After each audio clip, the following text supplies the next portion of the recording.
Respected teachers and students, I extend a very warm welcome to all of you. I am Rudrakshi Chaudhary from BCom second year. And I am Simone Seki.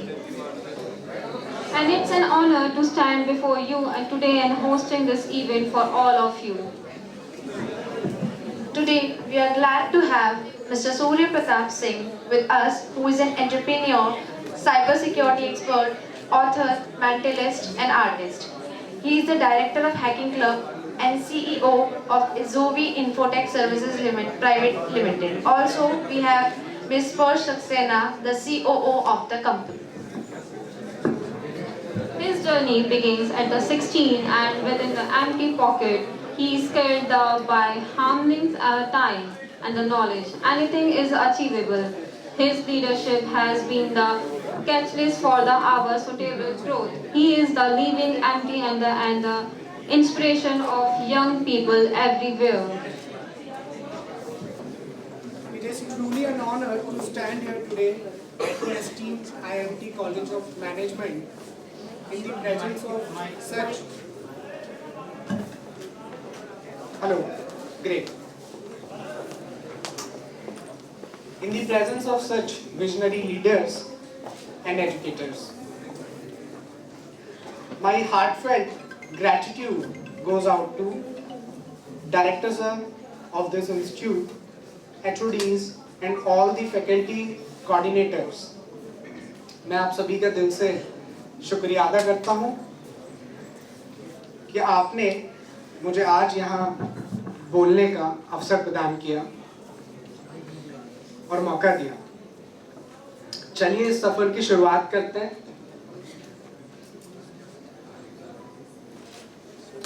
First of all,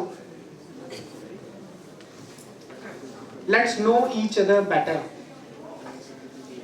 मेरा नाम है Surya Pratap Singh, CEO and Director of Zovi Infotech Services Private Limited.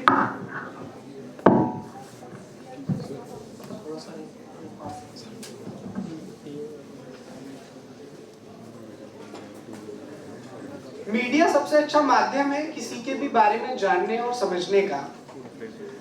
तो कुछ media cuttings हैं आपके सामने जिससे आपको जानने में मदद मिलेगी कि किस तरीके का काम हम लोग मार्केट में करते हैं।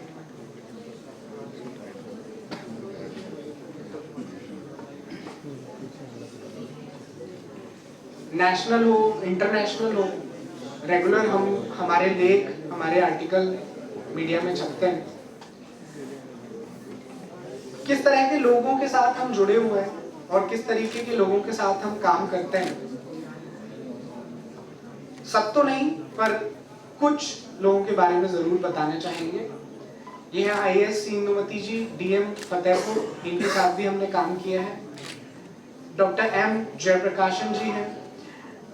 जैसा कि आप सभी जानते हैं, आज स्टार्टअप को लेके हम लोग इस सेशन को कर रहे हैं और स्टार्टअप के लिए डायरेक्टरेट जनरल ऑफ टेक्नोलॉजी है, ये ministry of skill development and entrepreneurship के, तो इनके साथ भी मिलके हम लोग काम कर रहे हैं। हेलो, बैक ऑडिबल है सभी को? ग्रेट। इसी पीच पे बात करते हैं। तो डॉक्टर M जयप्रकाशन जी है, directorate general of technology, ministry of skill development and entrepreneurship, जिनके साथ मिलके हम लोग स्टार्टअप्स वगैरह पे भी काम करते हैं। IAS राकेश कुमार जी हैं, DM ऑफ गाजियाबाद, जिनके साथ हम लोगों ने कई IT प्रोजेक्ट्स पे काम किया है। आज का हमारा ये सेशन है स्टार्टअप्स के बारे में। मुझे बताया गया था कि MSME पे एक सेशन ये इंस्टीट्यूट कराना चाहता है, तो मुझे बड़ा अच्छा लगा ये सुन के। बट इस सेशन को एक जनरल स्टार्टअप सेशन ना बना के हम इसे थोड़ा सा फोकस्ड रखेंगे उन टॉपिक्स पे जो कि अक्सर जिस पे हर कोई बात नहीं करता। अब यदि MSME की बात करें, यदि MSME की बात करें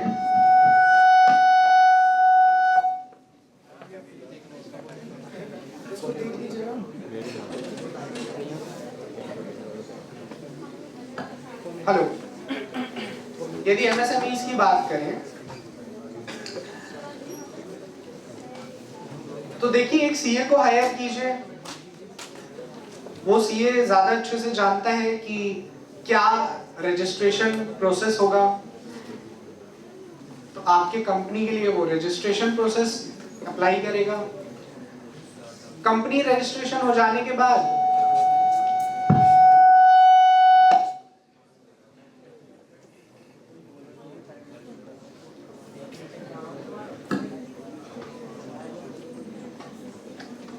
कंपनी का रजिस्ट्रेशन प्रोसेस हो जाने के बाद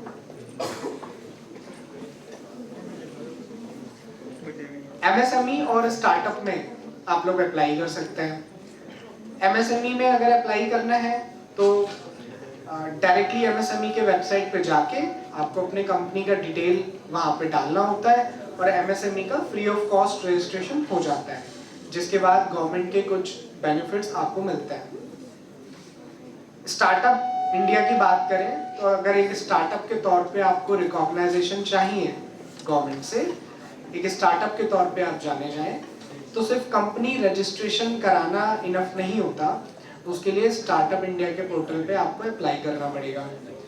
स्टार्टअप इंडिया के पोर्टल पे अप्लाई करने के लिए आपको एक स्टार्टअप का प्रेजेंटेशन अपना बनाना पड़ेगा, जिसमें कि आपका जो आइडिया है आप उसको समझाएंगे, उस आइडिया की सस्टेनेबिलिटी, उसकी यूनिकनेस अगर है तो गवर्नमेंट आपको स्टार्टअप रिकॉग्नाइज कर लेगी। ठीक है, वो सर्टिफिकेशन मिल जाने के बाद स्टार्टअप इंडिया के जितने भी बेनिफिट्स हैं वो आप अवेल कर सकते हैं, जिसमें कि आपका कोलेटरल फ्री लोन शामिल है, फंडिंग शामिल है और टैक्स वगैरह माफ भी उसमें किया जाता है। तो ये बात तो हो गई लीगल। इसको थोड़ा सा अगर ऐसे ट्यून करवा दो, अदरवाइज ये सेशन ऐसे ही जाएगा। सर टेक्नीशियन को कॉल कर दिया प्लीज।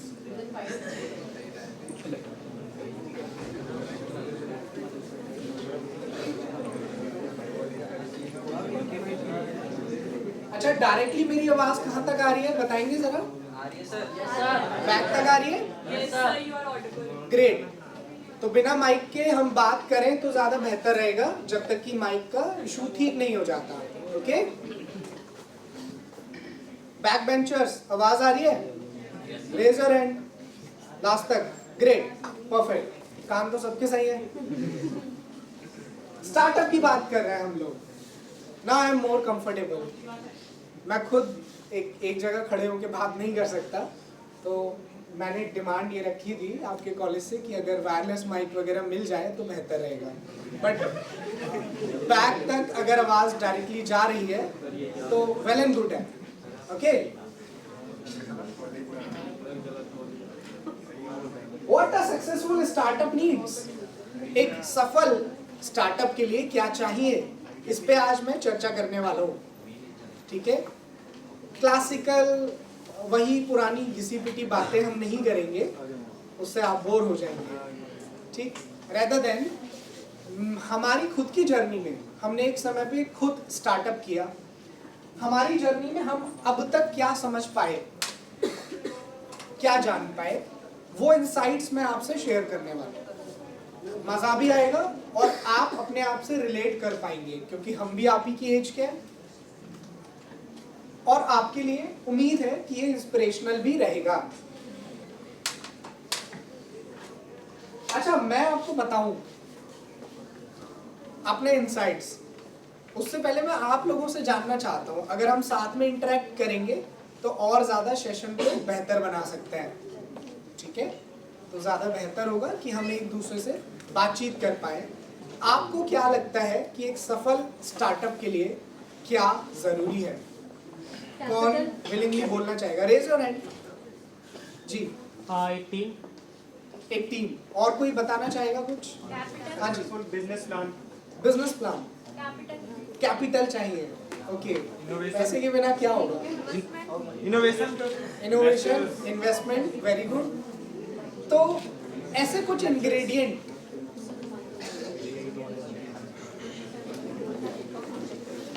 Hello great. तो कुछ इंग्रेडिएंट्स, परफेक्ट, कुछ इंग्रेडिएंट्स के बारे में बात करेंगे जो एक सफल व्यवसाय के लिए, सफल स्टार्टअप के लिए चाहिए। ऐसे कुछ लोग जिन्होंने मुझे एक समय पे बहुत इंस्पायर किया, बिल गेट्स। ये लाइट बंद हो सकती है क्या? एनीवन?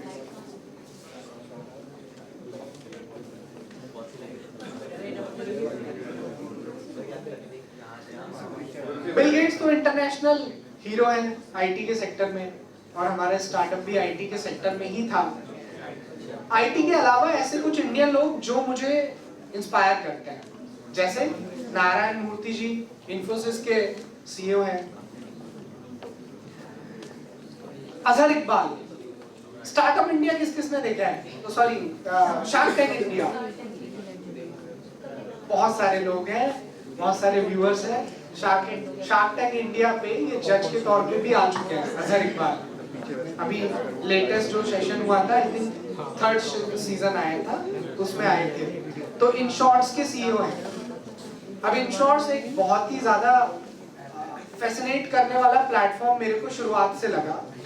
एक short news kind of app है जिसमें कि आप शॉर्ट में न्यूज पढ़ सकते हैं, like a social media, like a tweet. तो ये इनका कॉन्सेप्ट था, और जब इनके बारे में हम जानते नहीं थे, ये ऐप मैंने तब से देखा था और मेरे को बड़ा फैसिनेटिंग लगता था, क्योंकि इस ऐप को बैकएंड पे कोई नहीं चला रहा। सारा data automatically other news sources से, अदर न्यूज वेबसाइट से ये फेच करता है और अपने ऐप पे दिखाता है, और ये इंसान करोड़ों में कमा रहा है। फिर क्विकहील, बहुत कम लोग जानते हैं कि क्विकहील इंडियन कंपनी है, नाम तो बहुत लोगों ने सुना है। इन सब लोगों में प्लस अगर आप टॉप कंपनीज को देखेंगे दुनिया की, तो एक बात बड़ी कॉमन सी नजर आएगी। बहुत सारी जो मल्टीनेशनल कंपनीज हैं वो आईटी कंपनी है। कौन एग्री करता है? बहुत सारी मल्टीनेशनल कंपनीज आईटी कंपनी है, ज्यादातर, इफ नॉट ऑल। तो ये बात मेरे को बड़ा फैसिनेटिंग लगता था कि आईटी कंपनीज में ऐसा क्या है, और मैं कैसे इस सफर में आ गया, कैसे इस जर्नी में शुमार हुआ। उस जर्नी के बारे में भी बताऊंगा, और साथ ही साथ क्या लर्निंग लेसन्स अभी तक हमारे रहे उसके बारे में भी बात करूंगा। जहां तक लीगल और टेक्निकल एस्पेक्ट का सवाल है, तब माइक खराब था, हम ये बता रहे थे कि स्टार्टअप यदि करना है और लीगल एस्पेक्ट की आप बात अगर करते हैं, तो एक सीए को हायर कीजिए, क्योंकि आप कितना भी टेक्निकलिटी समझ लें, सीए ही रजिस्टर करेगा। जो बंदा अधिकृत है उस काम के लिए वही करेगा, आप तो करेंगे नहीं, ठीक है। वो रजिस्ट्रेशन कर देगा, आपका प्राइवेट लिमिटेड, एलएलपी या जो भी आप चाहते हैं, 1% कंपनी भी होता है, वो कंपनी रजिस्टर हो जाएगा। रजिस्ट्रेशन के बाद सीए को अपॉइंट कर लिया जाता है उसी में, या कोई भी और सीए कर सकते हैं, इसको आप ऑडिटर बोलते हैं। एक सेक्रेटरी भी अपॉइंट करना जरूरी होता है शुरुआत में, तो वो भी सीए ही बन सकता है आपका। ये हो जाने के बाद एमएसएमई और स्टार्टअप की बात बचती है। तो आप अभी कंपनी को स्टार्टअप नहीं बोल सकते, आप एमएसएमई में रजिस्टर कराते हैं अगर, मीडियम स्मॉल एंटरप्राइजेस, तो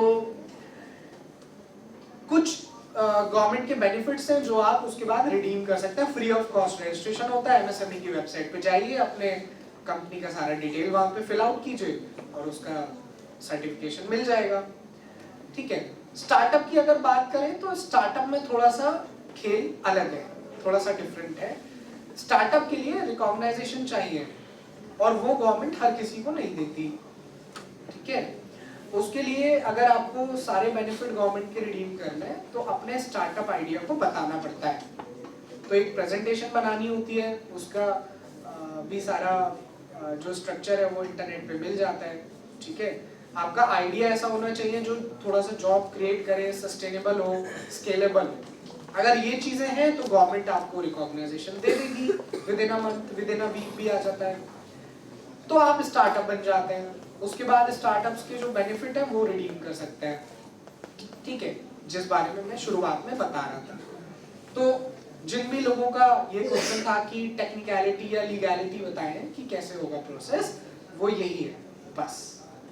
इससे ज्यादा डिटेल में हमें जाने की जरूरत नहीं है, आपको भी जाने की जरूरत नहीं है, ठीक है।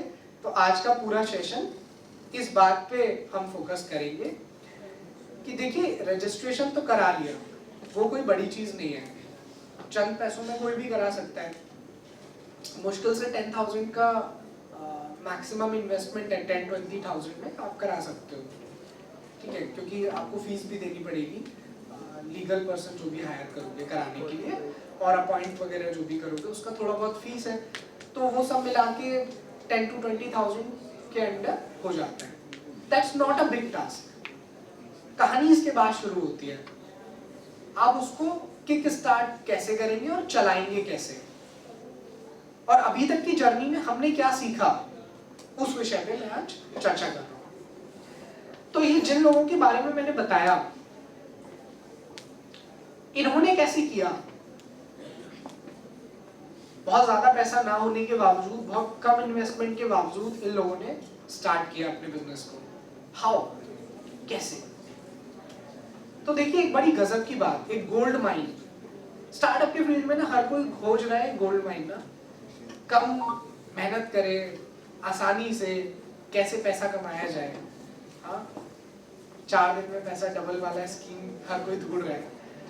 तो मेरे को क्या गोल्ड माइन मिली? सॉफ्टवेयर, एक ऐसी कमाल की चीज मुझे लगता है जो सच में गोल्ड माइन है। देखिए सॉफ्टवेयर में 2 बहुत इंटरेस्टिंग बातें हैं। Software is recognised as an intellectual property. IPR पढ़ते हैं आप, इंटेलेक्चुअल प्रॉपर्टी राइट्स, प्रॉपर्टी है, गवर्नमेंट इसको एक प्रॉपर्टी की श्रेणी में रखती है। जैसे आपकी जमीन है, आप उसको अपना प्रॉपर्टी बोलते हैं। अब जमीन का अगर रेट बढ़ता है तो मेरे को बताइए क्या वो एसेट है या लायबिलिटी है? Tell me. एसेट की श्रेणी में आएगा या लायबिलिटी की श्रेणी में? एसेट की श्रेणी में आएगा, क्योंकि उसकी कॉस्ट बढ़ रही है, दाम बढ़ रहा है, और आपको वो बाद में फ्यूचर में क्या देगा? रिटर्न्स देगा, रेवेन्यू देगा इन्वेस्टमेंट का, ठीक है। तो इन चीजों को बोलते हैं एसेट्स, जो फ्यूचर में आपको रिटर्न देते हैं। अब रिटर्न किसी भी चीज में हो सकता है, जनरली पैसे में ही तोलते हैं हम लोग, तो उसी से आप लोग देख सकते हैं कि क्या चीज एसेट है और क्या लायबिलिटी है। आपने गाड़ी खरीदी, ठीक है, आपका बड़ा मन था, लेकिन फ्यूचर में उस गाड़ी का दाम कम हो गया, तो वो एसेट है या लायबिलिटी है? लायबिलिटी है। तो हमें एसेट्स पे ज्यादा फोकस करना है, लायबिलिटीज पे कम। बेसिक सा सिद्धांत तो यही है, स्टार्टअप में भी, सक्सेस में भी, और लाइफ के हर एस्पेक्ट में अगर आप देखें तो ये बेसिक चीज है जो फॉलो करनी चाहिए। और that's not a rocket science ना, बेसिक सी बात है। आप किधर ज्यादा फोकस कर रहे हो, लायबिलिटीज पे, एसेट्स पे? आप किन्हें ज्यादा खरीदते हो, ठीक? तो एसेट पे ज्यादा फोकस करना है, उससे जो रिटर्न है आप उसको लायबिलिटीज खरीदने में लगा सकते हो, क्योंकि ऐशो आराम भी जिंदगी में चाहिए, इक्वली इंपॉर्टेंट है, ठीक। जो लायबिलिटीज है वो सिचुएशन के अकॉर्डिंग एसेट भी बन सकता है। आपने एक लैपटॉप लिया, उस लैपटॉप से एक व्यक्ति कुछ नहीं कर रहा, सिर्फ फालतू की चीजें देखने में, मूवीज देखने में और इन्हीं कामों में यूज होता है, तो वो उसके लिए एक लायबिलिटी बन जाएगा। फ्यूचर में वो कम कॉस्ट पे बिकेगा लैपटॉप, राइट, और उससे कोई रिटर्न मिला नहीं। आपने वही लैपटॉप लिया, उस लैपटॉप से कुछ आप अच्छा क्रिएटिव करते हो, कुछ बिजनेस स्टार्ट करते हो, उसको उस बिजनेस में लगाते हो, इन्वेस्ट करते हो और उससे कुछ रेवेन्यू कमाते हो, तो वो लैपटॉप क्या बन गया? एसेट बन गया। दैट्स अप टू यू कि आप चीजों को कैसे इस्तेमाल करते हैं, ठीक है। तो सॉफ्टवेयर में एक बड़ी कमाल की बात है कि इसको प्रॉपर्टी के तौर पे देखा जाता है, और देखे भी क्यों नहीं। अगर आप ध्यान देंगे तो सॉफ्टवेयर में, एप्स में, सॉफ्टवेयर में, मैं डिजिटल चीजों की बात कर रहा हूँ, ठीक है, सिर्फ सॉफ्टवेयर की नहीं। अगर आप देखें ध्यान से तो इसमें कोई मैन्युफैक्चरिंग कॉस्ट नहीं है। कोई भी स्टार्टअप करेंगे कुछ तो बनाएंगे, कोई तो प्रोडक्ट होगा, बिल्कुल होगा, या सर्विस बेस्ड भी हो सकता है। प्रोडक्ट होगा या सर्विस होगी। अगर प्रोडक्ट होगा तो कुछ तो मैन्युफैक्चरिंग कॉस्ट होगी, उसकी शिपिंग कॉस्ट होगी, मैन्युफैक्चरिंग कॉस्ट होगी, इतनी सारी कॉस्टें आती है। उसके बाद आपका सारा खर्चा निकाल के जो बचता है वो आपका प्रॉफिट होता है। बेसिक सी बात है। पर सॉफ्टवेयर में प्रॉफिट ही प्रॉफिट है। एक बार डेवलप किया या करवाया, उसके बाद बेसिक मेंटेनेंस है उसकी, कभी कभार अपडेट होना है, उसमें भी बहुत मैन पावर की रिक्वायरमेंट नहीं है। आज के टेक्नोलॉजी के मुताबिक लोग एक दो व्यक्ति सिंगल हैंडेडली उसको मैनेज कर सकते हैं। बड़ी बड़ी आईटी कंपनीज चल रही हैं जो बिलियंस में कमाती है और पूरी दुनिया पे राज कर रही है। और एम्प्लॉयज की बात करेंगे तो कुछ 100 कुछ हजार चंद एम्प्लॉयज रखते हैं वो लोग, छटे हुए दुनिया के, राइट। तो बहुत ज्यादा मैन पावर की भी रिक्वायरमेंट नहीं है। मैंने कहा ये तो गोल्ड माइन है यार, लिटरली गोल्ड माइन है, क्योंकि आपकी मैन्युफैक्चरिंग कॉस्ट भी हट रही है, यहाँ पे आपकी मैन पावर भी ज्यादा नहीं लग रही। Just think about it. चीज डेवलप करनी नहीं आती तो डेवलप करवा सकते हैं किसी से, उस तरह की टीम बना सकते हैं, राइट। तो मेरी जर्नी में मैंने आईटी के अंदर ही कदम रखा और एक सॉफ्टवेयर कंपनी डेवलप की। उसी जर्नी के बारे में आज आपको बताऊंगा ताकि आपको कुछ मीनिंगफुल इनसाइट्स पता चले। बचपन में शुरुआत जब हमारी हुई तो हम एक आर्टिस्ट के तौर पे हमने अपना सफर शुरू किया। पेन पेपर स्केचिंग आर्ट, बस यही था हमारी जिंदगी में। और आर्ट करते चले गए, थोड़ा बेहतर होते चले गए। तो जब बच्चा छोटा होता है तो लोग बोलते हैं कि बहुत अप्रिशिएट करते हैं, अच्छा लगता है, बोलते हैं इनबॉर्न आर्टिस्ट है ना, इनबॉर्न एबिलिटी है या गॉड गिफ्टेड है। ये बड़े कॉमन टर्म्स हैं। अगर कोई भी बच्चा किसी चीज में क्रिएटिव है, आप में से जो रहे होंगे, तो ये टर्म्स कॉमनली यूज होती हैं। आगे फ्यूचर में जब हम आगे बढ़े लाइफ में तो साइकोलॉजी के बारे में समझा, दिमाग के बारे में समझा, और तब सारे दरवाजे खुल गए। तब पता चला कि इनबॉर्न कुछ नहीं होता। आप जो भी सीखते हो इस दुनिया में आके ही सीखते हो, पर आपके आसपास का एनवायरनमेंट आपको किसी दिशा में फोर्स करता है, ठीक है। अब उसकी साइंस में फिलहाल में नहीं जाऊंगा।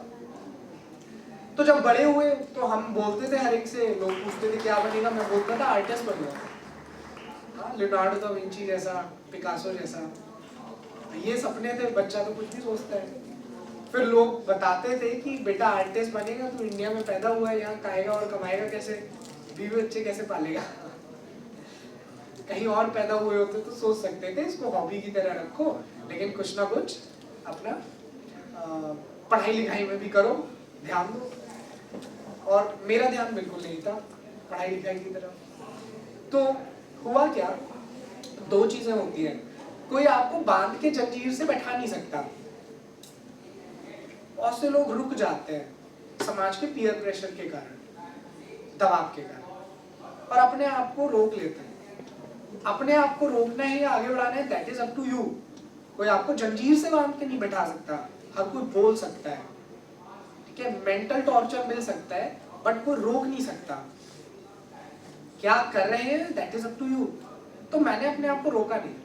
जब आप ऐसा करते हैं तो दिमाग एक बड़ी प्यारी सी चीज करता है, आपके ड्रीम को मरने तो देता नहीं है।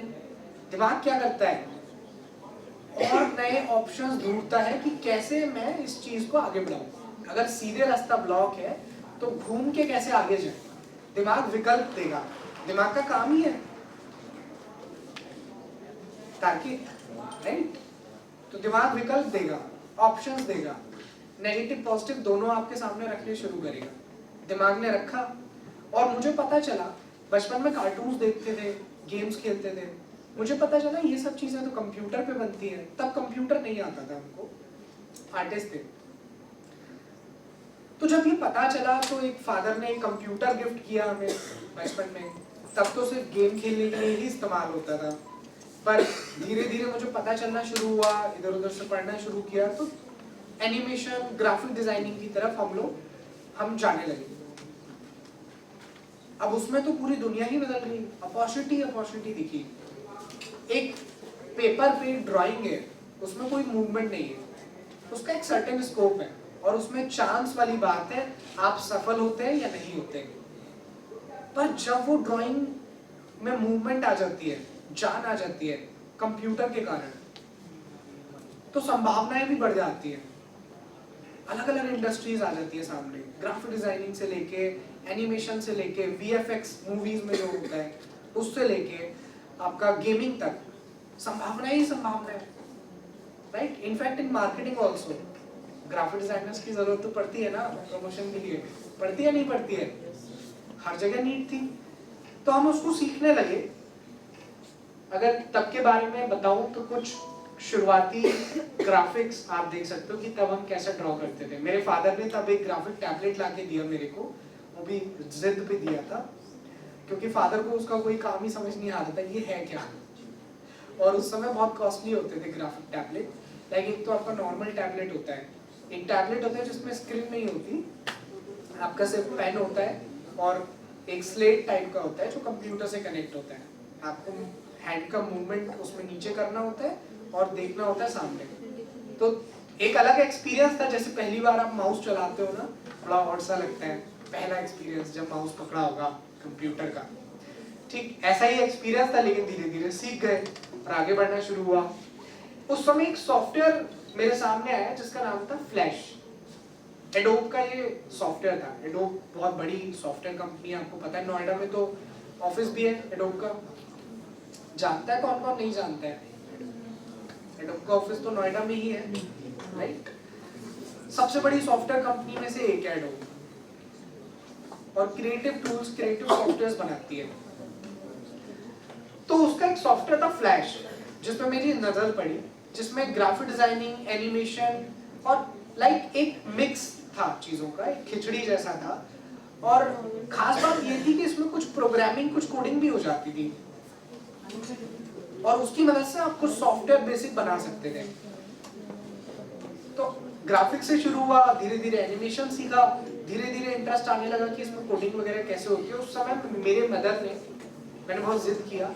उस समय इंटरनेट चलता था 2G, ठीक है जी। आज बड़ा एक्सेसिबल है मटेरियल, उस समय एक्सेसिबल नहीं था। फिर 3G आया, 15-15 मिनट लगते थे एक एक वेबसाइट खोलने में, और ये उस समय पहले की ही बात है, राइट। तो बहुत मोटी बुक थी ये, लाइक जैसा कॉलेजों में होती है, और तब मैं बच्चा था, स्कूल एज की बात कर रहे हैं। तो फ्लैश नाम का एक बाइबल आता था, बाइबल में A to Z लाइक सब कुछ कवर होता है, इस तरह का बुक होता है। तो वो बुक दिला दिया मेरी मदर ने। अच्छा खासा कॉस्टली था, पर वो बुक उन्होंने दिलाया, क्योंकि कुछ ना कुछ हम कर रहे थे, कुछ ना कुछ क्रिएटिव बनाते रहते। तो पेरेंट्स का ये था कि चलो करता रहेगा अपना एज अ हॉबी। उनको नहीं पता था मेरा मिशन और विजन क्या बन रहा है, ठीक है।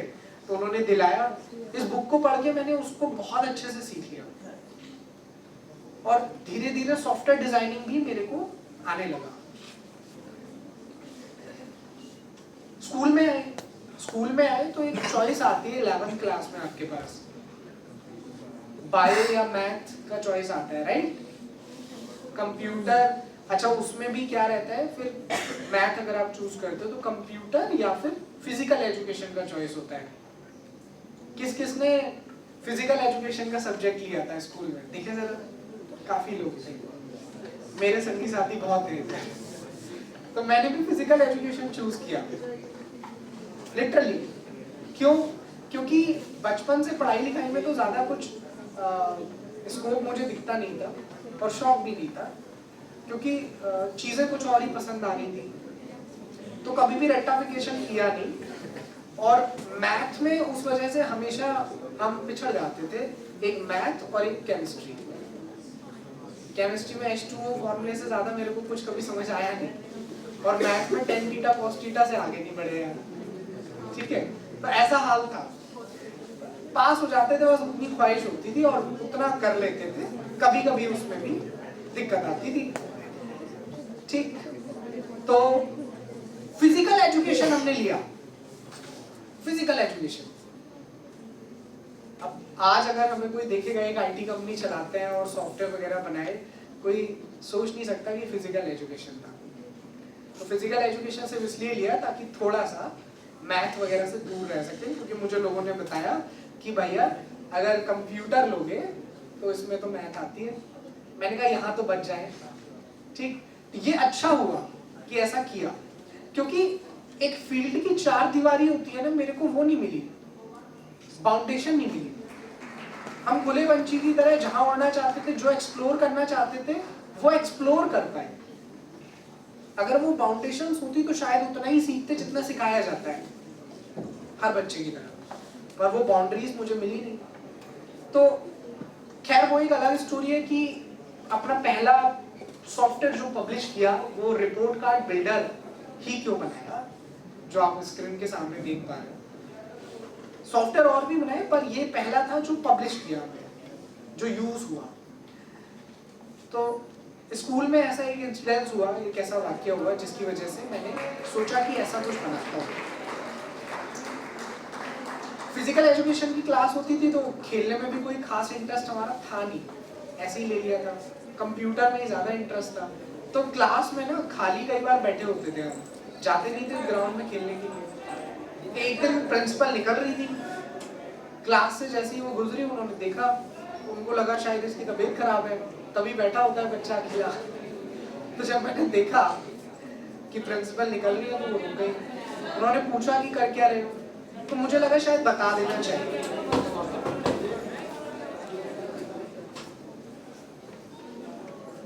हमें लगा बता देना चाहिए, क्योंकि उस समय मैं कॉपी लेके बैठा था और इस सॉफ्टवेयर के आइडिया पे काम कर रहा था।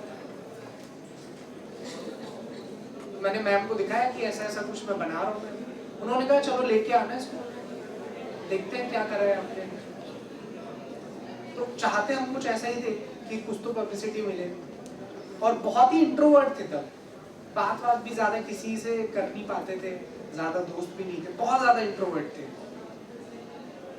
तो सॉफ्टवेयर दिखाया, लाइक स्कूल को भी हजम नहीं हुआ कि ये कर कैसे लिया।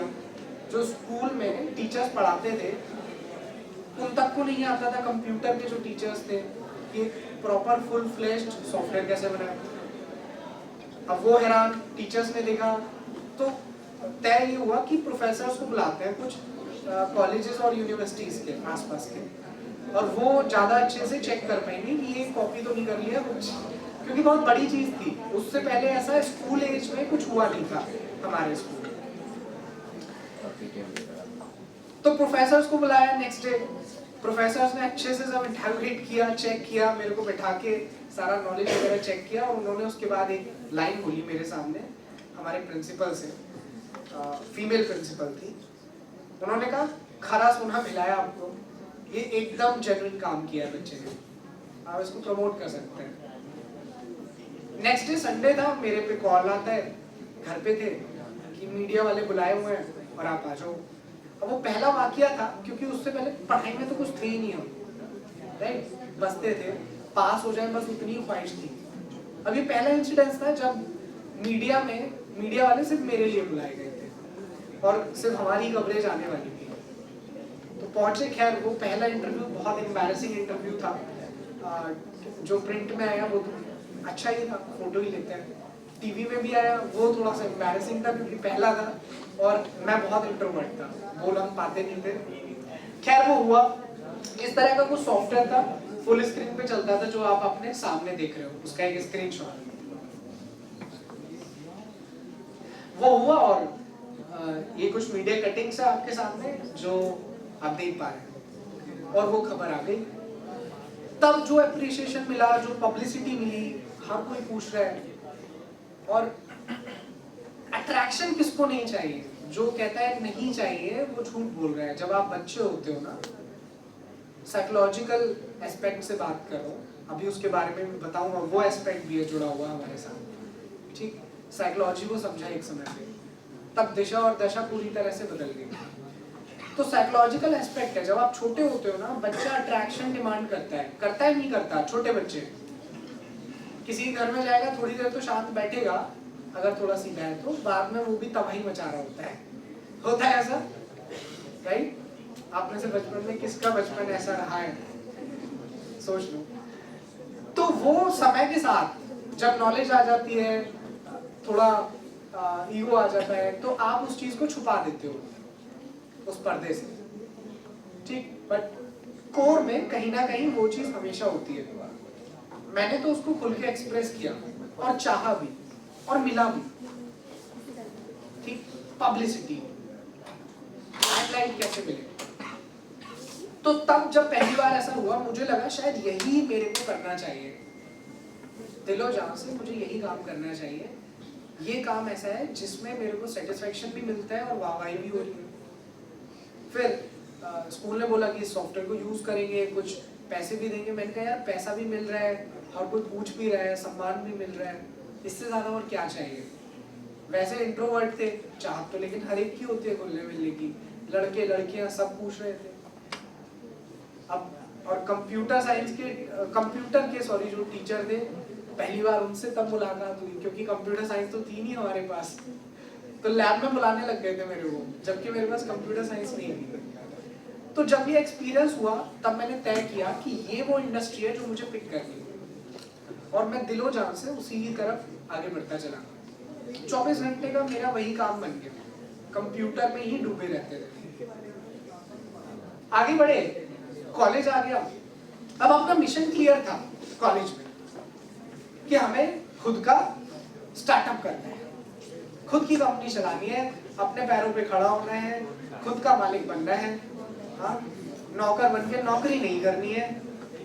तो ऐसा माइंडसेट हमारा बनता चला गया और कॉलेज में मैंने टीम असेंबल की फर्स्ट ईयर में। कंप्यूटर साइंस ली मैंने, बीटेक कंप्यूटर साइंस से कॉलेज किया। तो खैर वहाँ भी मेरा यही डाउट था कि यार 4 साल मैथमेटिक्स पढ़ाते हैं, तो सच्ची बता रहा हूँ मैथमेटिक्स का कहीं इस्तेमाल नहीं हुआ। प्लस माइनस मल्टीप्लाई डिवाइड हर एक को आता है, उसके अलावा कोई और मैथ मेरी आज तक लॉजिक इनहेंस करने के लिए कंप्यूटर के फील्ड में, सॉफ्टवेयर के फील्ड में कहीं काम नहीं है। जबकि कंप्यूटर साइंस में मैथ पढ़ाई जाती है किस लिए, आप टीचर से पूछोगे तो आर्गुमेंट होगा कि इससे लॉजिक एनहांस होता है। यस और नो? यस सर, सही बात है। नहीं होता, सही बात नहीं, ठीक। मैथमेटिक्स जिसको पसंद है उसके लिए बहुत अच्छा है, जिसको नहीं पसंद है वो तो रट्टा लगा ही रहा है ना, उसमें लॉजिक क्या लगा रहा है, रट्टा ही तो लगता है। आपका फॉर्मूला पहले से बना हुआ है, उसको अप्लाई कर रहे हो और उसको सॉल्व कर रहे हो, एक प्रोसेस है जिसको आपने रट लिया। लॉजिक तो तब आएगा ना जब आप फॉर्मूला बना रहे हो। यस और नो? बिल्कुल सही बात है। बाकी सारा मैथमेटिकल काम कंप्यूटर करने में सक्षम है भाई, कंप्यूटर किस लिए बनाया गया था, यही तो काम था कंप्यूटर का। तो वो काम आप अपने दिमाग से क्यों करोगे, राइट? बेसिक मैथ के अलावा हमें तो कहीं जरूरत पड़ी नहीं। कॉलेज में आए तो एक चीज मैंने लिखी, मैम हमारे साथ बैठी है, स्पर्श जी है मेरे साथ, चीफ ऑपरेटिंग ऑफिसर है एसओवी कंपनी की हमारे, और she is one of them जो टीम हमने तब असेंबल की थी कॉलेज में। और फर्स्ट ईयर में ग्राउंड था, अभी भी याद है मुझे, वहाँ मेरे टीम के कुछ लोग 3-4 जो सेम लाइक माइंडेड थे उनको बुलाया और मैंने लिखा 0 to infinity। मीटिंग करने के लिए इस टर्म से शुरुआत की। मैंने कहा हर कोई कहता है पैसा चाहिए स्टार्टअप के लिए, अभी आप में से कुछ सज्जन बोल रहे थे इन्वेस्टमेंट फंडिंग चाहिए बोल रहे थे ना, तो मैंने कहा एक काम करके देखते हैं। देखो हमारे पास 4 साल है, खाने को रोटी मिल रही है सबके घरों से, ऐश और आराम में हो, ठीक, किसी को कोई दिक्कत नहीं है, कॉलेज चल रहा है अपना, कॉलेज में बहुत सारा समय रहता है, इस समय को यूटिलाइज करेंगे और अपनी नॉलेज साथ में लगाएंगे और इससे मनी को जनरेट करेंगे, उसी को इन्वेस्ट करेंगे। 4 साल है ये करने के लिए। अगर 4 साल में नाकामयाब रहे तो ये 0 to infinity वाली बात फेल हो जाएगी और तब हम जॉब करना चाहे जॉब कर सकते हैं या इन्वेस्टमेंट का लगेगा तो इन्वेस्टमेंट ले लेंगे। घर से भी इतने सब लोग ठीक ठाक मीडियम क्लास फैमिली से थे तो कोई ऐसी बहुत बड़ी दिक्कत नहीं थी और सब लोग इनफैक्ट अपनी जेब से भी कुछ लोग डालने को तैयार थे, बट मैंने कहा कोई अपनी तरफ से पैसा ना लगाए, सिर्फ नॉलेज और टाइम को इन्वेस्ट करेंगे। तब एक फॉर्मूला निकला, knowledge and time is directly proportional to money. तो आप कहोगे ऐसे बड़ी बड़ी बातें फेंक रहे हैं, ठीक है। नॉलेज और टाइम को आप अगर लगाएं सही तरीके से, सही मेथड से, तो मनी जनरेट हो सकती है विदाउट एनी डाउट। कैसे होगा, हमने कैसे किया, उस बारे में अभी बात करते हैं। देखिए कुछ इंग्रेडिएंट्स हैं सक्सेस के, जिनके बारे में आज मैं बात करने वाला हूं। तो 6 ऐसे इंग्रेडिएंट्स हैं जिनको मैं डिस्कस करूंगा, जिन्होंने मेरी लाइफ पे प्रभाव डाला और मुझे लगता है कि इनका खासा योगदान है एक सक्सेसफुल स्टार्टअप या एक सक्सेसफुल लाइफ के लिए। Leadership, creativity, perfection, communication, innovation and opportunity.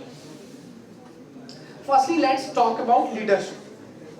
Leadership के बारे में सबसे पहले बात करते हैं। अभी एक बड़ी इंटरेस्टिंग सी फुटेज दिखाने वाला हूं आपको। ये मूवी किस किसने देखी है? Raise your hand. Harry Potter. तो मैं तो, जिन्होंने नहीं देखी देखना चाहिए। कुछ लोग मुझे आज भी यंगस्टर्स ऐसे मिलते हैं जिन्होंने नहीं देखी है, पर हमारे टाइम में तो बहुत क्रेज था जब हम बच्चे थे। और कम ऑन, आज के दिन तो हम आपस में बात कर सकते हैं, राइट? एक दूसरे से तो बात करते ही रहते हो यार, ठीक है? तो आज आपस में बातचीत करेंगे। थोड़ा ही समय है और ज्यादा समय लूंगा भी नहीं, बट ज्यादा वर्थिट सेशन जाएगा अगर हम थोड़ी सी सिंसियरिटी बढ़ते हैं। ओके? जब कुछ पूछेंगे तब रिप्लाई देना है और फिर बैक टू टॉपिक, फोकस हो जाना है। तो हैरी पॉटर मूवी के मैं तो डाई हार्ड फैन था, ठीक है? तब जब देखते थे, पता नहीं आप में से कितनों को ऐसा फील होता होगा, मुझे ये होता था कि यार कैसा होता अगर ये जादू सच में हो पाता, हमारे पास भी काश ऐसा मैजिक होता या ऐसा मैजिक बैंड होता। और इंसान की एक नेचुरल फितरत है ना एक्सप्लोरेशन, तभी तो इंसान यहाँ तक पहुंचा। एक आर्टिस्ट के तौर पे वो एक्सप्लोरेशन का कीड़ा मेरे अंदर इग्नाइटेड था और वो एक्सप्लोरेशन किया हमने, तो मैजिक के बारे में पता चला और मैजिक ट्रिक सीखने भी शुरू किया, उसका खासा फायदा भी मिला। पर मुझे पता चला कि यार सब ट्रिक्स ही है, असली मैजिक नहीं है, ठीक? तो भ्रम तो बहुत जल्दी टूट गया। लाइक खुद सीखा स्कूल में, मैं फिर कुछ ट्रिक्स लेके जाता था और स्कूल में दिखाने लगा अपने यार दोस्तों को, तो धीरे धीरे लोग भी अट्रैक्ट होने लग गए। क्लास के जो क्लासमेट्स थे, फिर वो रोज पूछते थे आज क्या मैजिक दिखाने वाले, राइट? फिर धीरे धीरे बाकी जो सेक्शंस के बच्चे हैं वो अट्रैक्ट होना शुरू हो गए। एक आर्टिस्ट के तौर पे तो सब जानते ही थे स्कूल में, क्योंकि कॉम्पिटिशन्स वगैरह में जाते रहते थे। किसी को आर्ट का कुछ काम है तो बच्चे तभी याद करते थे, तो उस पॉइंट ऑफ व्यू से जानते थे। पर जब ये नया चीज सीखा और तब पता चला कि मैजिक ये रियल में तो नहीं है, ये सब ट्रिक्स हैं सिर्फ, तब ये ख्वाहिश थी कि यार कुछ तो होगा, और अंदर एक कीड़ा भी था कि यार कुछ करना है, अपने आप को कुछ तो बनना है। तो मैंने और ढूंढा, तब मुझे सच में सच वाला जादू मिल गया। बहुत कमाल की चीज बताने वाला हूं जिसने मेरी दिशा और दशा हमेशा के लिए बदल दी। ऐसी चीज, ऐसा खजाना, और वो जादू था mentalism, psychology. In fact psychological methods के बारे में जब मैंने जानना शुरू किया और लेटेस्ट कटिंग एज रिसर्च पढ़नी शुरू की, मैं नॉर्मल साइकोलॉजी की बात नहीं कर रहा, आप हैरान रह जाओगे क्या क्या डिस्कवरीज हो रही है। लिटरली आप माइंड को हैक कर सकते हो लोगों के, आप दिमाग को कंट्रोल कर सकते हो, आप लोगों के विचार बदल सकते हो, विचार पढ़ सकते हो, क्या क्या नहीं हो सकता। और उसमें हम इतना गहरा घुसे कि अपने लाइफ में तो इस्तेमाल कर ही पाए उन मेथड्स को। और इनफैक्ट देखो, बॉडी बनानी है तो बॉडी की एक्सरसाइज करते हो, राइट? तो बॉडी को बनाते हो। दिमाग से रिलेटेड कोई काम है, मेरे को दिमाग तेज करना था, तो क्या करोगे? माइंड की एक्सरसाइज करोगे ना, यस और no? Meditation is the basic simplest exercise, मैंने वो भी की। यकीन नहीं करोगे, मेरे घर में कोई नहीं करता था मेडिटेशन और किसी ने कहा नहीं था, बट मैंने वो भी किया। 1.5 2 घंटा मैं करता था अपने स्कूल एज में। क्यों? क्योंकि मेरे को वो पाना था जो मैंने सोचा है। मुझे चाहिए था कि इस मिडिल क्लास झंझट से और लाइफ से बाहर निकलना और कुछ तो करना है अपने दम पे।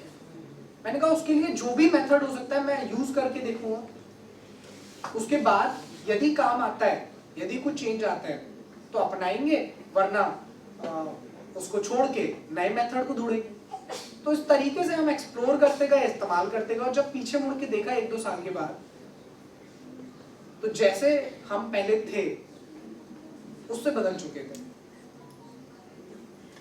इंस्टेंट चेंज नहीं आता, पर ग्रेजुअली आपकी दिशा और दशा बदल जाती है, और वो हुआ। इनफैक्ट हमारी एक आईटी कंपनी के साथ साथ हमारा एक क्लब है जिसका नाम है हैकिंग क्लब। वैसे तो साइबर सिक्योरिटी और एथिकल हैकिंग पे हम लोग काम करते हैं, लेक्चर्स भी प्रोवाइड करते हैं, ट्रेनिंग्स भी प्रोवाइड करते हैं, और साथ में सर्विस तो देते ही हैं, क्योंकि पहले कंपनी स्टार्ट की थी तो सर्विस से ही काम स्टार्ट किया था। यकीन नहीं करोगे, दुनिया का एकमात्र ऐसा कोर्स है जो बहुत ही यूनिक है, pure science bag mind hacking. तो ये मजाक की बात नहीं है, हम तो सिखाते हैं cutting edge research, total science. Actually possible है सब कुछ। इनफैक्ट आपके दिमाग को तो हर रोज हैक किया जा रहा है। ब्रांड्स करती क्या है? आप में से बहुत सारे मैनेजमेंट और रिलेटेड डिपार्टमेंट्स के छात्र हैं, हाँ? तो इस बात को तो भली भांति जानते होंगे। जानते हैं या नहीं? क्यों 999 करके प्राइस लिखा जाता है? 1 रुपया क्यों कम करता है भाई? उनको लगता है हम इतने बुद्धू हैं जो प्राइस को समझेंगे कि चीपर है। ऐसा तो नहीं है, उनको भी पता है, फिर भी 1 रुपया कम करके लिखते हैं। क्यों? कार्ड के रेड कलर से ही सेल लिखते हैं। क्यों? सबको पता है रिपीटेड आप किसी मूवी को दोबारा बार बार नहीं देख सकते। चलो 2 बार देख ली, कितनी बार देख लोगे? रिपीटेड बोर करता है ना रिपीटेशन, तभी तो पढ़ाई बोर करती है। रिपीटेशन बोर करता है इंसान को, तब भी रिपीटेड ऐड क्यों दिखाए जाते हैं? रिपीट रिपीट रिपीट रिपीट क्यों? That's all psychology. आपके दिमाग से तो खेला जा रहा है, राइट? और मैंने इसको सीखना शुरू किया। ये वो जादू था जिसने सच में दिशा और दशा चेंज की। एक यहाँ पे एक बात जो मेरे को तब और समझ में आई, साइकोलॉजी के तो बहुत डीप नहीं जा रहा क्योंकि आज उस चीज पे लेक्चर नहीं है, ठीक है? कभी एथिकल हैकिंग या साइकोलॉजी, इन चीजों पे भी आपके कॉलेज में आज पहली बार आना हुआ है, और आगे आप लोगों का इंटरेस्ट होगा तो इन चीजों पे भी कभी हम लोग सेशन रख सकते हैं। Don't sell 2 boats together. भैया 2 नावों में पैर मत रखो। बहुत बहुत ज्यादा जरूरी बात कह रहा हूँ। बच्चे अक्सर क्या करते हैं ना, वो 2 अलग अलग नावों में पैर डालते हैं एक साथ। ए प्लान, बी प्लान, सी प्लान, डी प्लान, 2 से ज्यादा नावें होती है उनकी, कि अगर स्टार्टअप करूंगा, ये फेल हुआ तो जॉब तो है ही है, 4th ईयर में जॉब ले लूंगा, ठीक है? जॉब नहीं तो सी प्लान मेरा ये रहेगा, ये कर लूंगा। अगर सी डी ई प्लान ऐसे दोगे ना दिमाग को, साइकोलॉजिकल थिंग बता रहा हूं, इसके पीछे पूरी साइंटिफिक रिसर्च है।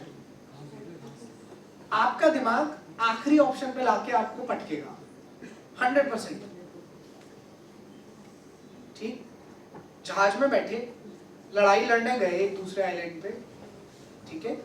उतरने के बाद उस जहाज को जला दो। वापस जाने का कोई ऑप्शन नहीं छोड़ना दिमाग के सामने, या तो मरो या लड़ो, लड़ो और जीतो या मर जाओ, आप जीतो। दैट्स द इम्पॉर्टेंट थिंग जो याद रखनी है। बच्चे कई नावों में पैर डालते हैं, एक नाव की दिशा दूसरी तरफ है, दूसरी नाव की दिशा दूसरी तरफ है, तुमने एक पैर इसमें डाल दिया, एक पैर दूसरी नाव में डाल दिया, क्या होगा? क्या होगा? समझे? तो एक ही नाव में पैर डाल, ठीक है? क्रिएटिविटी के एस्पेक्ट की बात करते हैं। ये तो हो गई लीडरशिप की बात, कैसे आ सकती है उस बारे में मैंने अपने विचार रखे। जरूर मुझे लगता है कि साइकोलॉजी, मेंटलिज्म, इन चीजों को सीखना चाहिए, आपके प्रोफेशनल लाइफ के अलावा पर्सनल लाइफ में भी काम आएगा। जो लोग जॉब करना चाहते हैं वो भी कहीं ना कहीं बिजनेस में ही इन्वॉल्व होते हैं, हर चीज एक बिजनेस है भाई। तो जो भी हम बात कर रहे हैं सबके लिए अप्लाई होती है, ठीक है। देखो दो नजरिए हैं, मैं सोचता था कि एम्प्लॉय नहीं बनूंगा। एम्प्लॉय का मतलब क्या होता है, नौकरी बोलते हैं ना, जॉब को नौकरी करता है, नौकर। तो कितना भी आप झुकला लो पर वो तो एक नौकर ही, ठीक है। मुझे लगा अपना करेंगे शुरू, नौकर वोकर नहीं बनूंगा, एक ईगो थी भी, ठीक है। बट जब रजिस्ट्रेशन हुआ स्टार्टअप का तो गवर्नमेंट के पेपर में हम एक पोजीशन पे थे और एक नौकर मात्री थे। हमें भी तो एक पोजीशन पे आना था, चाहे लीडिंग पोजीशन क्यों ना हो, as a CEO, as a director, पर हम भी गवर्नमेंट के लिए नौकर समानी थे। तो या तो ऐसे देख लो या वाइस वर्सा दूसरे तरीके से देख लो।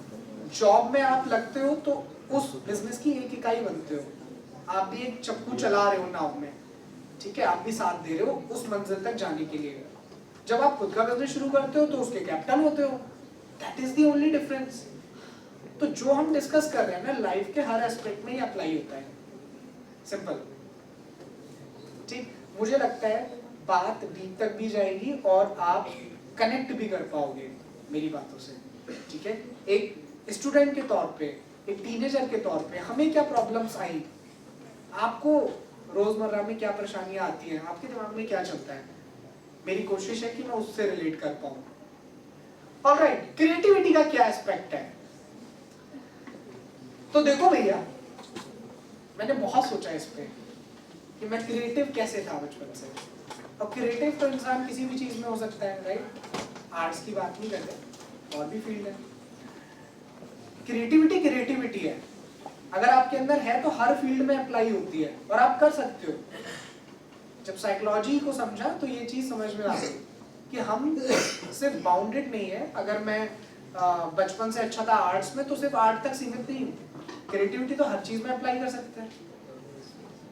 आप देखो हम इंसान जब शुरुआत किए थे, बंदर थे पहले, क्या थे पता नहीं, एप्स थे, पर जब इंसान बनने शुरू हुए, अकल आनी शुरू हुई, तो लैंग्वेज बाद में आई, आर्ट पहले आई। Agree with me? कम्युनिकेशन का तरीका था आर्ट, आर्ट मतलब क्रिएटिविटी, ठीक। गुफाओं में, दीवारों पे क्रिएटिविटी हमारे पूर्वजों ने दिखाई, ठीक है। उससे नॉलेज ट्रांसफर हुई, पास ऑन हुई, एड ऑन होती चली गई, चीजें हमारे जीन्स में भी आती चली गई। उसका नतीजा है कि आज हम इंसान बने, यहाँ बैठे हैं। तो क्रिएटिविटी तो नेचुरल इंस्टिंक्ट है इंसान की। यदि आप थोड़ा सा भी अपने अंदर कुरेदें, अपने कोर तक जाएं, तो क्रिएटिविटी आना नेचुरल है। क्रिएटिविटी कैसे सीखे, क्रिएटिव कैसे हो, मैं समझता हूँ ये फिजूल के क्वेश्चन है। एवरीवन इज क्रिएटिव, आप उसके डीप तक थोड़ा जाइए, तो अपनी गहराई में जाइए, ठीक है। और उस काम में साइकोलॉजी और मेंटलिज्म बहुत मदद करता है। आज अगर बात करें तो एजोवी कंपनी के अंडर हमारे अलग अलग ब्रांड्स हैं। एजोवी कंपनी के माध्यम से तो हम ओवरऑल चीज़ों को डिलीवर करते ही हैं, सर्विसेज वगैरह बड़े लेवल पे डिलीवर करते हैं गवर्नमेंट वगैरह के साथ। उसके अलावा एक हैकिंग क्लब हमारा ब्रांड है, जिसके माध्यम से हम लोग साइबर सिक्योरिटी सर्विसेज और साइबर सिक्योरिटी ट्रेनिंग्स भी प्रोवाइड करते हैं। देन है हमारा एक ब्रांड आईटी वाला, जिसका रिसेंटली नाम हमने चेंज किया है, ये पीपीटी में चेंज नहीं हुआ है, ठीक है। तो नाम रिसेंटली हमने बदला है उसका। तो आईटी वाला के तहत हम लोग आईटी सर्विसेज मार्केट में प्रोवाइड करते हैं, आम जनता को, छोटे स्टार्टअप्स को, मीडियम बिजनेसेस को, ठीक, बड़े लेवल पे कंपनी के नाम से करते हैं। एक नया ब्रांड हमने शुरू किया अभी, कोडिंग कॉफी, 1 साल ही हुआ है। तो कोडिंग कॉफी में बाकी के कोडिंग कोर्सेज का बहुत डिमांड था, तो उसको हमने शुरू किया। देन ये बिल्कुल लेटेस्ट है फ्यूजन आर्ट्स नाम से। अभी फ्यूजन आर्ट्स के बारे में भी मैं थोड़ी सी डीप में बात करूंगा इस नाम के पीछे। तो फ्यूजन आर्ट्स एक गेमिंग स्टूडियो है बेसिकली। बचपन में गेम्स खेलते थे कंप्यूटर में, बनाना तो आता नहीं था पर सोचते थे यार ये कैसे बनते होंगे। और फिर धीरे धीरे ख्वाब बनना शुरू हुआ जैसे जैसे टेक्नोलॉजी समझ आनी शुरू हुई कि कैसा हो अगर हम खुद के गेम्स बना पाए। वो ख्वाब तब तो सफल नहीं हो पाया, पर मैंने कहा ना दिमाग सीधे अगर रास्ता नहीं है तो दिमाग रास्ते और खोजेगा आपके लिए। तो उसका काम ही है परम्यूटेशन कॉम्बिनेशन लगाना, ठीक है, ऑप्शंस रखना। तो एक समय पे जो काम डायरेक्टली नहीं कर सकते थे, आर्ट और एनिमेशन में मुझे जाना था, वो काम अब कर रहे हैं एक कंपनी चलाने के बाद। तो फ्यूजन आर्ट एक गेमिंग स्टूडियो है जिसकी शुरुआत हमने की है और एम ये है, उद्देश्य ये है, समय वैसे बचेगा नहीं, कभी और मुलाकात होगी आपसे, अगर बच जाता है तो ज़रूर एक गेम पे हम लोग काम कर रहे हैं उसके बारे में भी दिखाऊंगा, ठीक है। तो GTA काइंड ऑफ गेम किस किसने खेला है इस तरह का? बहुत सारे लोग हैं। इस तरीके का हाई क्वालिटी गेम हम लोग बना पाए इंडिया में, उस पर हम लोग काम कर रहे हैं और बहुत अच्छी प्रोग्रेस भी हम लोगों ने की है। तो खैर दीज आर अवर ब्रांड्स। कहने का मतलब है क्रिएटिविटी आप हर जगह लगा सकते हो भाई, किसने रोका है? आपके पास जो भी स्किल है वो एक क्रिएटिव स्किल है तो हर जगह उसको अप्लाई कर सकते हो। आप बहुत सारे बिजनेस से शुरू कर सकते हो, ठीक। एक चीज जो हमेशा कही जाती है कि किसी एक चीज पे स्टिक रहो, मैं पार्शली इस चीज को मानता हूँ। स्टार्ट एक चीज से करो, हर चीज की तरफ भागोगे तो कुछ भी शुरू ही नहीं हो पाएगा, पर इवेंचुअली धीरे धीरे आप और जो आपके इंटरेस्ट है उनको शुरू कर सकते हो। जैसे जैसे आप उसके लिए एक रूपरेखा बनाते जाओ, जैसे जैसे एक बेस बनाते जाओ। और आज की अगर बात करें इंटरनेशनल नेशनल लेवल पे, टीवी हो, आज तक हो, डीडी न्यूज हो, अमर उजाला हो, दैनिक जागरण हो, बड़े बड़े नेशनल लेवल पे आर्टिकल्स भी, न्यूज़ भी हमारे छपते हैं। और ये सब पॉसिबल हो पाया क्योंकि जो स्किल्स हम एक्वायर करते चले गए, बैक्ड ऑन नॉलेज, चाहे साइकोलॉजी की हो चाहे और क्रिएटिव स्किल्स, उसकी वजह से हर चीज़ आसान होती चली गई, दिशा और दशा बदली और समझ आना शुरू हुआ कि कैसे किस चीज़ को डील करना है और क्रैक करना है। तो हर चीज़ बड़ी जल्दी हाँ में बदलती हुई चली गई हमारे लिए। इनोवेशन की बात करते हैं, एक और टॉपिक। देखो इनोवेशन लाइक आज अगर आप देखें तो एडिसन जैसा कोई बल्ब बना दे ऐसा पॉसिबल नहीं है। बहुत सारी चीजें एक्सप्लोर हो चुकी हैं। आप किसी भी प्रॉब्लम का सॉल्यूशन सर्च कीजिए, गूगल पे कुछ ना कुछ तो मिलेगा, चाहे खराब सॉल्यूशन हो चाहे बहुत बेहतर हो, कुछ तो मिलेगा। ऐसा नहीं होगा कि जीरो रिजल्ट फॉर्म प्रॉब्लम पे, ऐसा नहीं है, कुछ ना कुछ तो है, राइट। तो पूरी तरीके से कुछ रेवोल्यूशनरी चीज ला देना, कुछ ऐसा इनोवेट कर देना, लाइक वो तो मुश्किल काम, उसमें बहुत डीप में उतरना पड़ेगा, ठीक है। बट आज के जमाने में इनोवेशन कहाँ स्टैंड करती है और आप कैसे इनोवेटिव हो सकते हो, वो कैसे इनोवेटिव माइंडसेट आप एक्वायर कर सकते हो, उस बारे में मैं चर्चा करता हूँ, क्योंकि ये बहुत इंपॉर्टेंट है सक्सेस के लिए, in business, in your career, life, job, whatever, बहुत जरूरी है। स्टीव जॉब्स का एक कोटेशन मुझे याद आता है, और स्टीव जॉब्स को मैंने एक समय पे अपना गुरु माना। ये बहुत जरूरी है कि कोई ना कोई एक आइडियल बनाओ अपनी इंडस्ट्री से।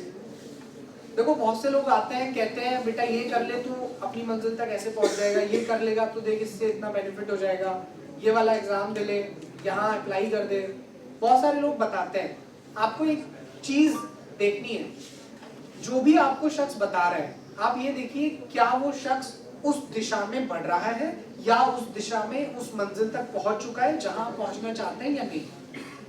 यदि नहीं तो उसकी सलाह को सुन तो लें, झगड़ा नहीं करना, सुन लें, लेकिन फिर साइड भी करना है। उन लोगों की सलाह माननी ज्यादा जरूरी है, अप्लाई करके देखना बनता है, जरूरी नहीं है वो सलाह काम आए, जो लोग उस दिशा में या तो जा रहे हैं, चल रहे हैं उसी मंजिल पे, या पहुंच चुके हैं। तो कोई ना कोई अगर आप आइडल बनाते हैं तो वो बहुत मदद करता है आपको पुश करने के लिए, आपकी जो चिंगारी है उसको आग में भड़का देता है, ठीक है। तो ये आग में भड़काने का काम किया स्टीव जॉब्स ने। मेरे को बड़ा फैसिनेटिंग लगता था कि कैसे दुनिया की मोस्ट इनोवेटिव कंपनी का खिताब एप्पल को मिला हुआ है, जबकि एप्पल ने कोई इनोवेशन नहीं की। कोई किया है क्या? आपको लगता होगा, पर ऐसा है नहीं। आपको लगता है आईफोन की इनोवेशन कर दी, भाई फोन पहले ही थे, टच स्क्रीन पहले ही आ गया था, पर टच स्क्रीन मोबाइल में सक्सेसफुली लगा के और एक इफेक्टिव प्रोडक्ट बनाना वो एप्पल ने किया। उस इनोवेशन को ज्यादा इजी करके एक्सेसिबल बनाया, ठीक। माउस जैसी चीज पहले ही इन्वेंट हो गई थी, पर कंप्यूटर के साथ पहली बार माउस को लेके आना, पर्सनल कंप्यूटर के साथ, शायद बहुत लोगों को पता नहीं होगा, एप्पल ने किया पहली बार। एप्पल इज द वन, ठीक। तो एप्पल ने ज्यादा एक्सेसिबल बनाया चीजों को और मोस्ट इनोवेटिव कंपनी का खिताब मिला हुआ। तो मैंने उनको काफी फॉलो किया। उनका एक कोटेशन है, pretty much Apple and Dell are the only ones in the industry. उस समय की बात है जब एप्पल बूम कर रही थी, making money. They make it by being Walmart, we make it by innovation. Apple के प्रोडक्ट उस समय इंसान हाथ पे गिन सकता था, आज भी हाथ पे गिन सकता है। 100 फोन नहीं है, एक फोन है। 100 तरीके के लैपटॉप नहीं है, एक लैपटॉप है। उसी में ठीक है, कुछ वैरायटी इंसान को चाहिए होती है टेक्नोलॉजी में, तो उसी के कुछ वेरिएंट निकाल दिए, बट एक ही प्रोडक्ट है, अलग अलग SKUs नहीं है। और डेल उस समय बहुत बड़ी कंपनी बन गया था, IBM को डिफीट किया था एक टाइम पे। डेल वैरायटी निकाले जा रहा था, बहुत सारे परम्यूटेशन कॉम्बिनेशन की, किसी पे तो इंसान टिकेगा, हमारी ही वैरायटी में सिलेक्ट करता रह जाए, राइट। तो ये एप्पल वाली जो फिलॉसफी है, ये मैंने हमेशा फॉलो की और उसी के बारे में मैं बता भी सकता हूँ आपको। बचपन में ये बड़ा इंटरेस्टिंग है, एक प्रॉब्लम आया मेरे सामने, क्योंकि टेक्नोलॉजी पसंद आती थी, टेक्नोलॉजी में कुछ ना कुछ एक्सप्लोर करते रहते थे। एक प्रॉब्लम आप में से किसके साथ हुई है, पेन ड्राइव में एक वायरस आ जाता है कई बार, जिससे होता क्या है कि पेन ड्राइव में जो डेटा है उसकी बहुत सारा शॉर्टकट बन जाता है और फोल्डर वगैरह गायब हो जाते हैं। कभी साइबर कैफे में प्लग किया हो या कॉलेज वगैरह में प्लग किया हो और इस तरह का कोई वायरस आ गया हो जिससे पेन ड्राइव का डेटा गायब हो गया और शॉर्टकट्स बन गए हो। हुआ है किसी के साथ? एनीवन? पीछे कुछ लोग हैं, तो हर जगह मुझे कुछ लोग जरूर मिल जाते हैं जिनके साथ ऐसा घटित हुआ होता है। तो एक बार ये प्रॉब्लम हमारे साथ भी हो गई, एंड इनफैक्ट मेरे फादर उस समय आइडिया कंपनी में थे एज अ मैनेजर। उनका बहुत इंपॉर्टेंट डेटा था उनके हार्ड डिस्क में, और वो इफेक्ट हो गया। मैंने उनकी हार्ड डिस्क अपने पर्सनल काम के लिए यूज किया और उसमें वो वायरस आ गया, मेरे कंप्यूटर में कहीं से आ गया था, देन वो उनकी हार्ड डिस्क में आ गया। अब उनका पर्सनल डेटा बेसिकली जा चुका था हार्ड डिस्क से, और ये बहुत बड़ी समस्या थी मेरे लिए कि अब करें क्या। तब मैंने एक एंटीडोट बनाया, उस वायरस के बारे में रिसर्च की, उसका एक एंटीडोट बनाया, और वो आर्टिकल, तब मैं एक ब्लॉग चलाता था फ्यूजन आर्ट नाम से। अब मेरे को पसंद आता था, हर चीज इतनी फैसिनेटिंग थी कि हम शेयर करें सबके साथ। तो मैंने शेयर करने का वो माध्यम ढूंढा, ब्लॉग। तो उसमें ब्लॉगिंग करते थे, आर्टिकल लिखते थे, वो आर्टिकल मैंने डाला। ब्लॉग पे क्या हुआ, बहुत ज्यादा रीच आई उस आर्टिकल में, और ये तब की बात है जब 4G नहीं आया था। लाइक यूट्यूबर्स का जमाना है और ना, ये 4G आने के बाद शुरू हुआ है, क्योंकि देखना भी एक्सेसिबल हो गया और अपलोड करना भी, राइट। उससे पहले वाले यूट्यूबर बहुत कम है, राइट। उसके बाद वेव आ गई जियो आने के बाद, पर ये जियो आने से पहले की बात है जो हमने किया। मैंने देखा बहुत ज्यादा रीच आई, तब मुझे समझ में आया यार बड़ी समस्या है, इसको कोई सॉल्व नहीं कर रहा। एंटीवायरस कंपनीज वायरस तो हटा देती है पर प्रॉब्लम को ठीक नहीं करती। दूसरा प्रॉब्लम क्या था, एंटीवायरस एक कंप्यूटर में डला हुआ होता है, राइट। और जो आपके पेन ड्राइव है, डेटा है, वो पोर्टेबल है, आप पोर्टेबली कैरी कर रहे हो, तो हर जगह आपका प्रोटेक्शन नहीं जा सकता।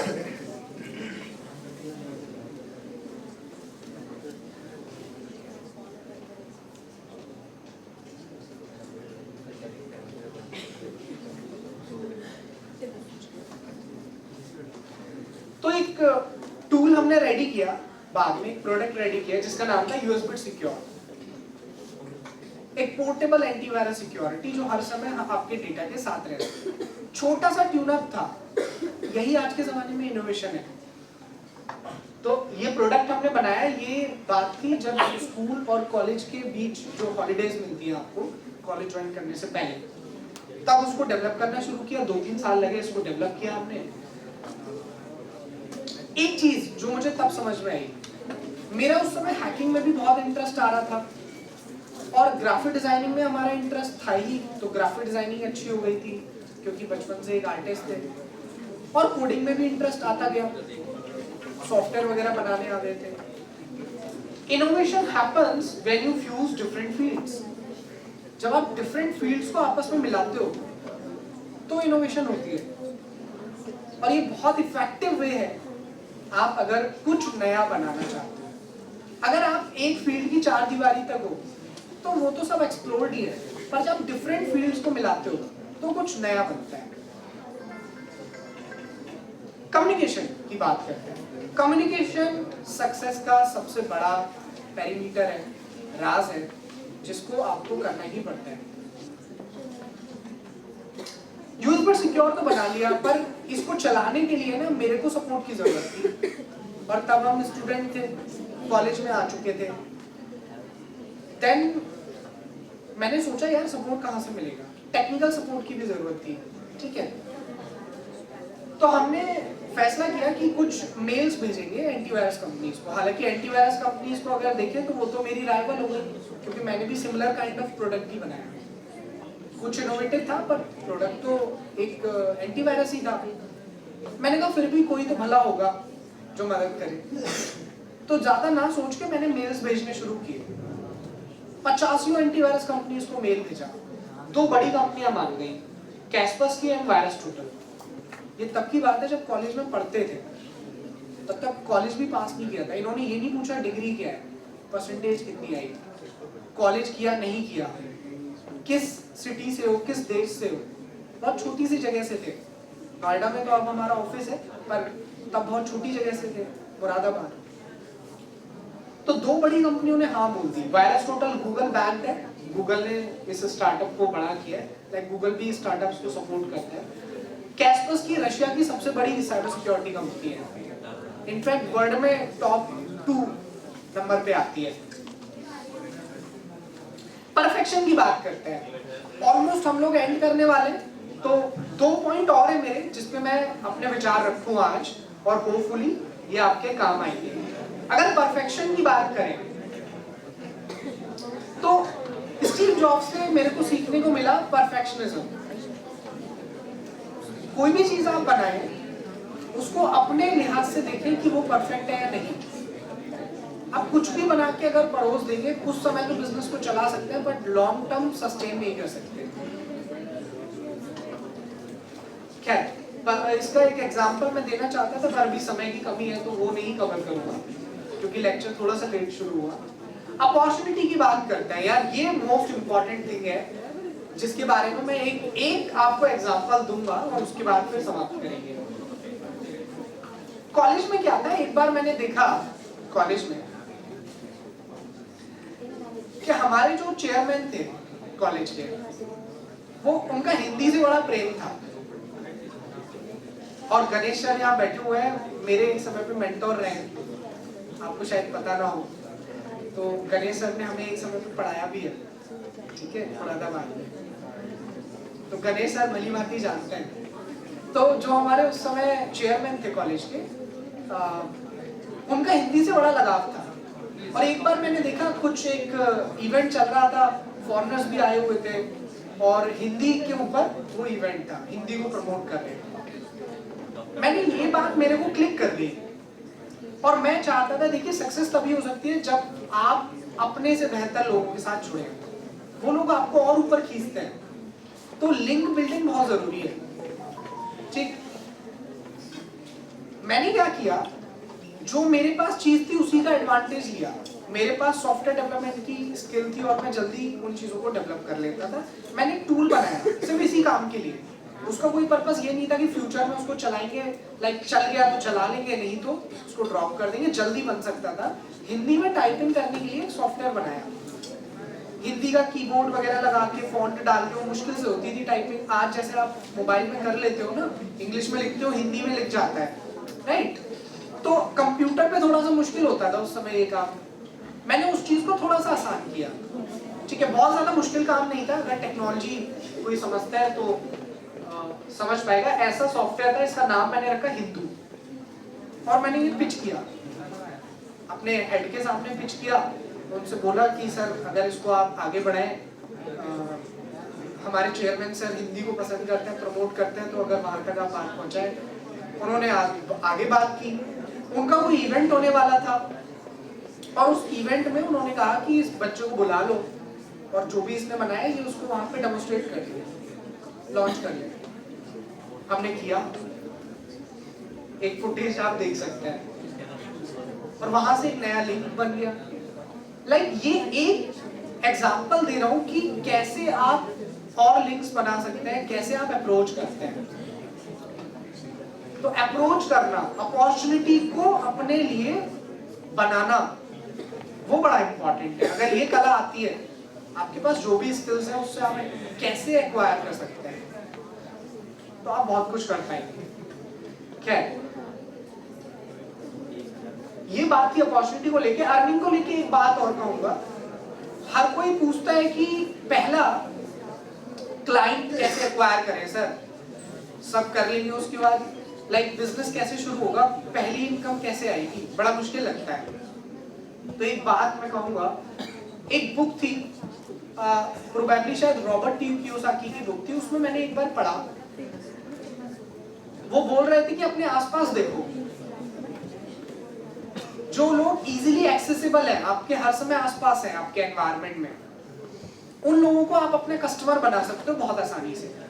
मैंने अपने आसपास देखा, मेरे आसपास कॉलेज था और बच्चे थे, टीचर्स थे, तो गणेश सर भली भांति जानते हैं हमने क्या किया।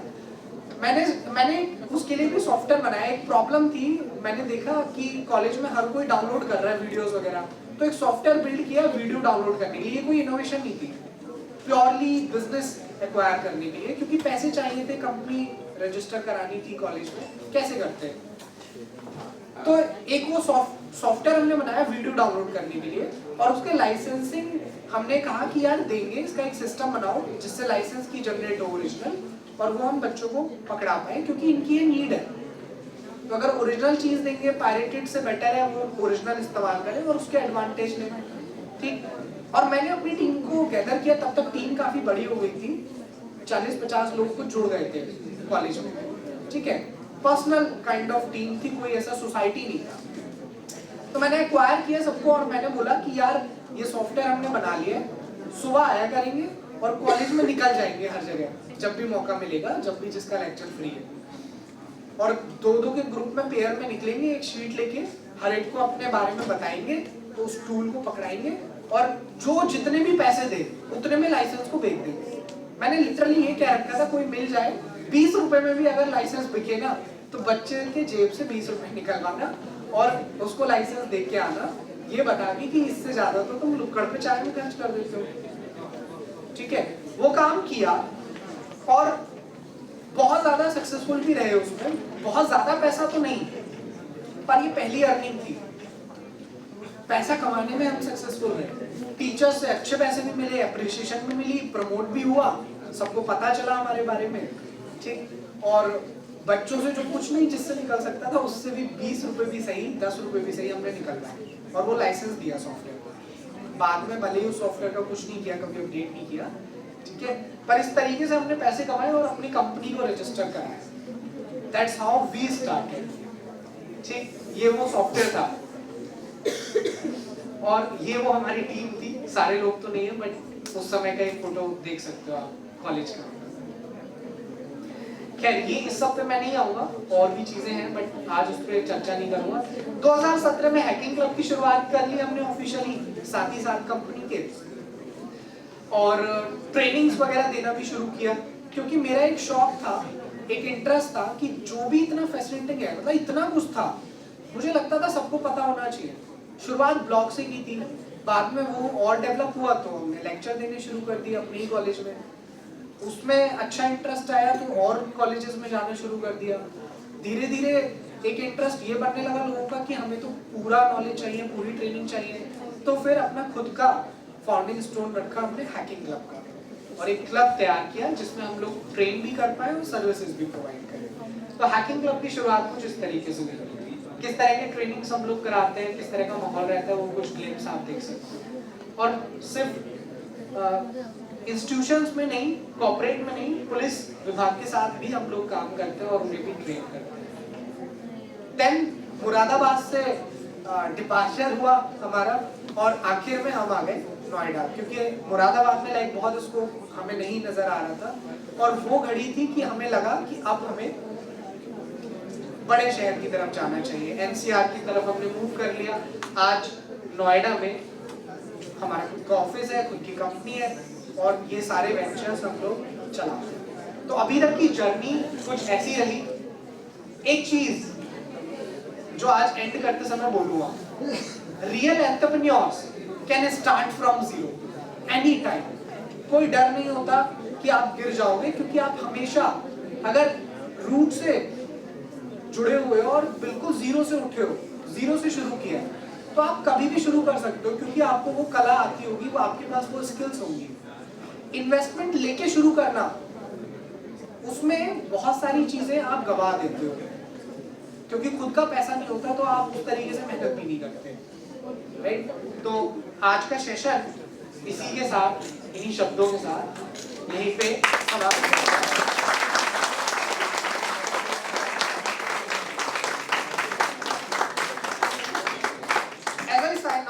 I encourage you to dream big, start small, and never stop innovating. Thank you. धन्यवाद।